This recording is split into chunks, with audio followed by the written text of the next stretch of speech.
ခဏစောင့်ပါခဏစောင့်ပါ等一下等一下ငါမင်းကိုစောင့်နေမယ်ငါမင်းကိုစောင့်နေမယ်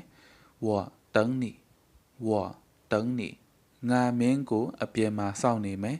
ငါမင်းကိုအပြင်မှာစောင့်နေမယ်我在门外等你我在门外等你သူကငါတို့ကိုဘယ်မှာစောင့်နေတာလဲသူကငါတို့ကိုဘယ်မှာစောင့်နေတာလဲ他在哪里等我们他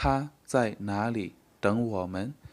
သူတို့ကမင်းကိုကားမတ်တိုင်မှာစောင့်နေကြတယ်သူတို့ကမင်းကိုကားမတ်တိုင်မှာစောင့်နေကြတယ်တော့မဟုတ်လဲကားကိတ်မှာစောင့်နေကြတယ်လို့လည်းပြောလို့ရတယ်他们在车站等你他们在车站等你ငါတိတ်အကြာကြီးမစောင့်နိုင်ဘူးငါတိတ်အကြာကြီးမစောင့်နိုင်ဘူးတဲ့我不能等太久我不能等太久မင်းတို့ငါကိုမစောင့်ကြနဲ့တော့မင်းတို့ငါကိုမစောင့်ကြနဲ့တော့你们不要等我了你们不要等我了ငါထပ်မစောင့်နိုင်တော့ဘူးငါထပ်မစောင့်နိုင်တော့ဘူး我不能再等了我不能再等了ဟုတ်ကဲ့မင်္ဂလာပါเนาะတကယ်လို့တရုတ်စပုတ်လေးလာခြင်းနဲ့ဆိုရင်တော့ကျွန်တော် TikTok အကောင့်ကိုအပ်ထားပါเนาะ